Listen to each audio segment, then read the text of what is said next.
Hadirin jamaah salat Isya, tarawih dan witir yang dimuliakan Allah Subhanahu wa taala. Alhamdulillah, pada malam ini kita memasuki malam puasa ke-13 Ramadan tahun 1445 Hijriah. Terlebih dahulu izinkan kami menyampaikan beberapa informasi sebagai berikut. Kepada jamaah sekalian, sama-sama kita menjaga fasilitas seperti penggunaan toilet, tempat wudhu dan lain sebagainya yang telah disediakan oleh Badan Kemakmuran Masjid Jami Kampung Cakra Kota Semarang. Dan kami mohon juga kepada para jemaah sekalian untuk tidak membuang puntung rokok, pembalut, tisu dan lain-lain untuk kenyamanan ibadah kita bersama. Atas kerjasamanya kami ucapkan jazakumullah khairan katsiran. Selanjutnya, kota amal yang belum beredar untuk dapat segera diedarkan. Berikut kami bacakan tertib pelaksanaan ibadah sholat tarawih pada malam 23 Maret 2024 Masehi. Adapun yang bertindak sebagai imam, Tunku Ali Abdurrahman Al-Hafiz. Bilal pengiring sholat tarawih akan dipimpin oleh Teguh Yusran. Bapak Ibu hadirin sidang jamaah sholat Isya, tarawih dan witir dimuliakan Allah Subhanahu wa taala. Berikut marilah sama-sama kita mendengarkan ceramah Ramadan pada malam ini yang insyaallah akan disampaikan oleh guru kita bersama Ustaz Haji Isa Muhammad. Penyampaian ceramah kami berwaktu 15 menit. Kepada guru kami persilahkan dengan segala hormat. Atas perhatian para jemaah kami ucapkan terima kasih. Wabillahi taufiq wal hidayah. Assalamualaikum warahmatullahi wabarakatuh. Warahmatullahi wabarakatuh. Alhamdulillahilladzi arsala rasulahu bil huda wa dinil haq liyudhhirahu 'ala ad-dini kullih wa kafaa billahi shahida. La ilaha illallah wahdahu la syarika lahu wa asyhadu anna sayyidana Muhammadan abduhu wa rasuluh. Allahumma fassalli wa sallim ala hadzal nabiyil karim Sayyidina Muhammad wa ala alihi wa sahbihi ajma'in. Amma ba'du. Ibu sekalian, Bapak Ibu sidang jamaah Isya, tarawih dan witir yang dimuliakan Allah Subhanahu wa taala. Guru-guru kami, orang tua kami yang kami hormati. Malam ini adalah merupakan malam yang ke-13 di mana umat Islam sedunia sedang melaksanakan ibadah pada malam hari, melaksanakan sholat tarawih, witir dan tahajud, puasa pada siang hari. Tujuan pokok adalah untuk mengharapkan ridha Allah Subhanahu wa taala. Karena memang kita diciptakan untuk itu. Allah berfirman dalam Al-Quran dalam surat Hud ayat yang kedua, Alladzi khalaqal mauta wal hayata liyabluwakum ayyukum ahsanu amala. Allah Subhanahu wa taala menjadikan kehidupan dan kematian kepada semua kita. Allah bertujuan yang paling pokok adalah liyabluwakum ayyukum ahsanu amala, untuk mencoba kita semua siapa di antara kita yang bagus amal. Muslimin, Bapak Ibu sekalian, tugas yang paling pokok dalam hidup dan kehidupan ini adalah mempersembahkan amalan yang sebanyak-banyaknya kepada Allah Subhanahu wa taala. Baik itu amalan yang langsung berhubungan dengan Allah dan amalan yang berhubungan dengan sesama umat manusia. Yang intinya adalah mencari keridhaannya muslimin sekalian. Kenapa seperti itu? Karena semua kita setelah diciptakan Allah Subhanahu wa Ta'ala dan diberikan kesempatan itu kepada kita 50, 60 sampai 80 tahun, yang pada akhirnya Allah akan memanggil kita kembali ke akhiratnya. Ada yang terbebas daripada panggilan Allah Subhanahu wa Ta'ala. Bahkan para malaikat, para jin, iblis, semuanya akan kembali kepada Allah dengan undangannya. Allah berfirman di dalam surah Ali Imran, "Kullu nafsin za'iqatul maut wa innama tuwaffawna ujurakum yawmal qiyamah faman tukhlifa 'anil nari wa udkhilal jannah faqad faza wa mal hayatud dunya illa mata'ul ghurur." Setiap kamu pasti akan bertemu dengan yang namanya maut, dengan yang namanya kematian. Artinya semuanya, insan, malaikat, jin, dan binatang semuanya mau. Di sini yang membedakan antara wa innama tuwaffawna ujurakum yawmal qiyamah, sesungguhnya kami akan membalas semua pahala kebaikanmu nanti pada hari kiamat. Jadi apa saja yang kita persembahkan hari ini kepada Allah sejak kita balik sampai kita bertemu dengan yang namanya ajal, sholat semalam sehari 5 waktu, puasa pada bulan Ramadan, zakat dan haji, tambah dengan amal-amal sunat yang lain. Itu semua dibayar oleh Allah Subhanahu wa Ta'ala. Allah tidak pernah menzalimi hamba seorang pun. Artinya Allah tidak pernah menambah dosa hamba, namun Allah menambah kebaikan hamba. Bila mana kita melaksanakan satu kebaikan, Allah membalas 10. Tapi bila mana kita mengerjakan satu amal kejahatan, Allah membalas 1.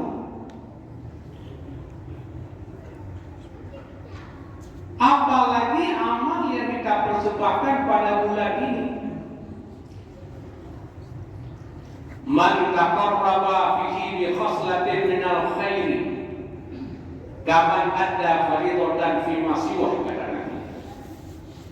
Siapa saja yang mendekatkan diri kepada Allah dengan amalan-amalan sunat pada bulan ini, sama dengan kita sudah mempersembahkan amal wajib pada bulan yang lain. Wa man adda faridatan karena kaman adda sab'ina faridatan fi masiwah. Dan siapa saja yang mempersembahkan satu amal wajib di bulan ini, sama dengan mempersembahkan 70 kali di lain. Nambah amal kebaikan hamba, dan Allah tidak pernah menambah dosa hamba. Faman tuhdiha 'anil nari wa udkhilal jannah, maka siapa saja yang dibebaskan daripada neraka dan dimasukkan ke surga, faqad faza, itulah orang yang beruntung. Dan ini merupakan keberuntungan yang hakiki. Kita sering menyampaikan di mimbar yang berbahagia ini. Ada orang yang hidup ini banyak ditimpa kerugian, kemiskinan, kalah dalam politik, kalah dalam dagang, dan berbagai macam kekalahan yang menimpa dirinya. Namun ibadahnya tidak kurang kepada Allah. Dia gagal dalam dagang, tapi dia sukses dalam sholat berjamaah. Dia gagal dalam politik, dia sukses dalam ikut pengajian di masjid. Orang ini pada hari kiamat terbebas daripada neraka dan masukkan surga. Itu keberuntungannya. Namun sebaliknya muslimin sekalian, ada orang yang sukses. Dia menjadi petani yang sukses, pedagang yang sukses, politisi yang sukses. Di mana-mana dia sukses. Namun di balik kesuksesan itu, dia mengabaikan sholat, apalagi berjamaah. Dia mengabaikan puasa, apalagi puasa sunnah. Bahkan dia menentang Allah Subhanahu wa Ta'ala, tidak berzakat dan berinfak. Neraka oleh Allah Subhanahu wa Ta'ala, dan itu pula kerugian yang hakiki muslim. Maka Allah mengatakan, siapa saja yang dibebaskan daripada neraka dan dimasukkan ke surga, faqad faza, itulah orang yang beruntung. Wa mal hayatud dunya illa mata'ul ghurur. Tidak adalah kehidupan ini kecuali hanya tipu daya belaka, hanya fakta mudana. Sesungguhnya dunia zilun zalil, sesuatu yang hilang, sesuatu yang tidak ada sama sekali. Itu makanya Allah mengingatkan kita di dalam surah Al-Munafiqun ayat 9, 10 dan 11. Ya ayyuhalladzina amanu la tulhikum amwalukum wa la auladukum an dzikrillah.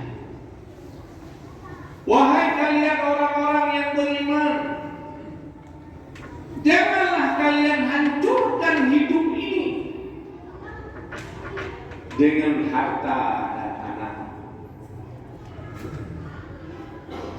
Kalian orang yang beriman, jangan kalian hidupkan hidup ini dengan harta, dengan anak, dan dengan keluargamu daripada mengingat Allah. Dengan securi harta kita lupa kepada Allah. Dengan sedikit anak yang kita punya, kita lupa kepada Allah. Dengan sedikit jabatan yang diberikan, yang diamanahkan oleh Allah kepada kita, kita lupa kepada yang memberikan amanah, yaitu Allah. Wa man yaf'al dzalika fa ulaika humul khasirun. Dan siapa saja yang melakukan itu merupakan orang yang rugi.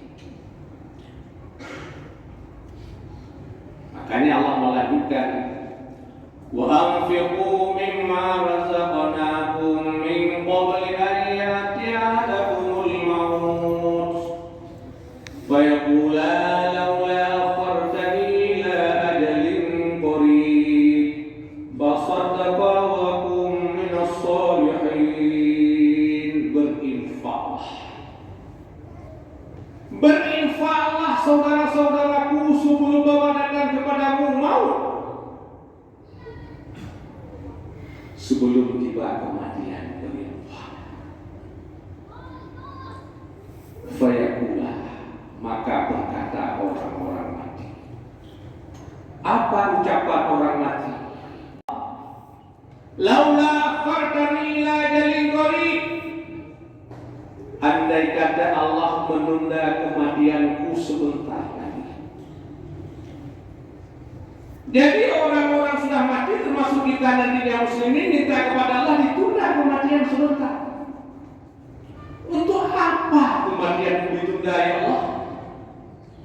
Fasaddaqa wa aku minas sholihin. Aku mau bersedekah dan aku menjadi orang yang soleh. Ketika diriku diberi kesempatan hidup, ya Allah, aku akan bersedekah dengan hartaku ini. Aku akan sholat berjamaah, akan puasa dan puasa sunat. Semuanya akan aku laksanakan, ya Allah. Wa aku minas sholihin, dan aku menjadi orang yang soleh.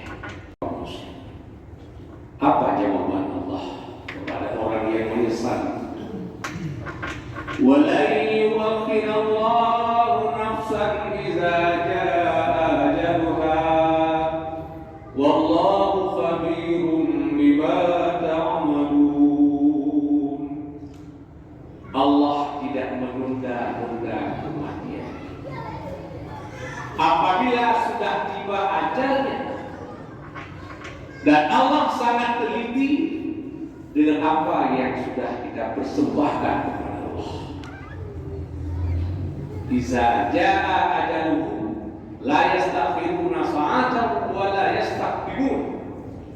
Apabila telah tiba ajal seseorang, ajal kita, Allah tidak menunda dan Allah tidak mendakhirkan walau sedetik pun.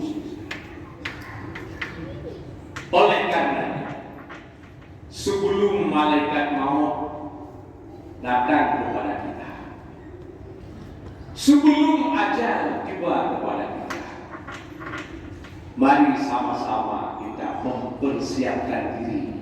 Orang yang siap, yang penuh persiapan menghadap malaikat maut. Kapanpun beliau datang kepada kita, kita sudah siap. Yang pertama dengan i'tiqad kita yang benar. Yang kedua sholat kita yang sempurna. Yang ketiga zakat kita yang sempurna. Yang keempat puasa pun seperti itu. Ketika kita orang kaya, kita pun sudah melaksanakan haji. Duhai malaikat maut, silakan ambil nyawaku. Aku sudah siap menghadapimu. Dan aku sangat rindu untuk menghadap Allah Subhanahu wa Ta'ala. Makanya kepada kita umat Muhammad Sallallahu Alaihi Wasallam diberikan kesempatan untuk beramal soleh di bulan Ramadan yang tak pernah diberikan kepada umat-umat pendahulu. Namanya merindukan umat Muhammad Sallallahu Alaihi Wasallam untuk beribadah pada bulan Ramadan. Namun hanya kepada kita Allah memberikan itu, bertanda bahwa Allah sangat sayang kepada kita. Allah sangat ridha kepada kita. Kita pun ridha kepada Allah Subhanahu wa Ta'ala. Ketika kita ridha kepada Allah, Allah pun ridha kepada kita. Allah akan memberikan kepada kita bahagia dua negeri, yaitu bahagia di dunia dan bahagia di akhirat kelak nantinya. Amin ya rabbal alamin. Semoga bermanfaat. Subhanakallahumma wa bihamdika asyhadu an la ilaha illa anta astaghfiruka wa atubu ilaika. Wassalamualaikum warahmatullahi wabarakatuh. Waalaikumsalam warahmatullahi wabarakatuh.